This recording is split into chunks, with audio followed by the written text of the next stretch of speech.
হঠাৎ একদিন চলে যাবে আল্লাহর ডাকে, আল্লাহর ডাক চলে আসবে। তো আমরা আল্লাহর কাছে যাওয়ার আমার টাইম হবে। হয়তো এরকম কত কত জোয়ান ছেলেরা আজও পর্যন্ত সাকসেসের পিছনে ছুটতেছে। তারা জানে না যে সাকসেসটা কি। তাদের কাছে একটাই জিনিস,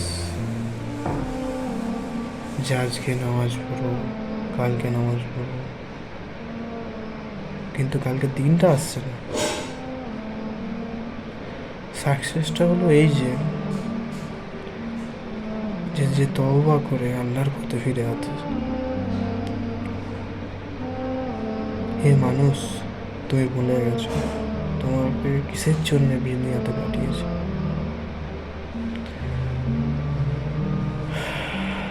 আমরা ভুলেই গেছি যে 1999 জন জাহান্নামে যাবে।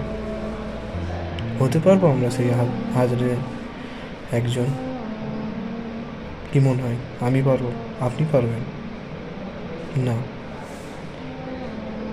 আমাদের কল এতটাই খারাপ হয়ে গেছে যে আমরা আল্লাহকে ভুলে যাচ্ছি, আল্লাহ রসুলকে ভুলে যাচ্ছি,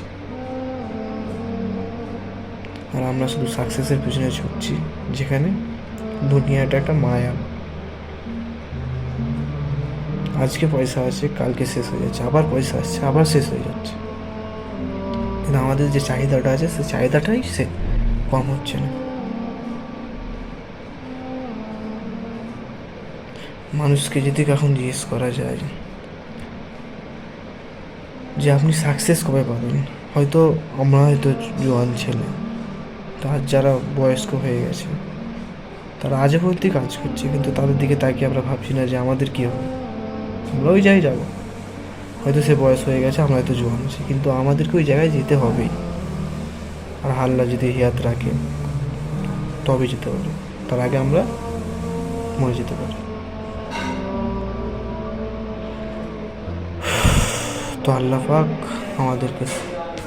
আমাদের সকল মানুষকে হিদায়াত দান করুক। আর আমরা জীবনে যত রকম ছোট বড় জানা অজানা প্রকাশ্যে গোপন গুণাগুলো করেছি, তো আল্লাহর কাছে ক্ষমা চাই। অবশ্যই আল্লাহ ক্ষমা করি, কারণ দুনিয়াতে 1 ভাগ ভালোবাসা দিয়েছে, 99 ভাগ ভালোবাসা আল্লাহ নিজের কাছে রেখে দিয়েছে।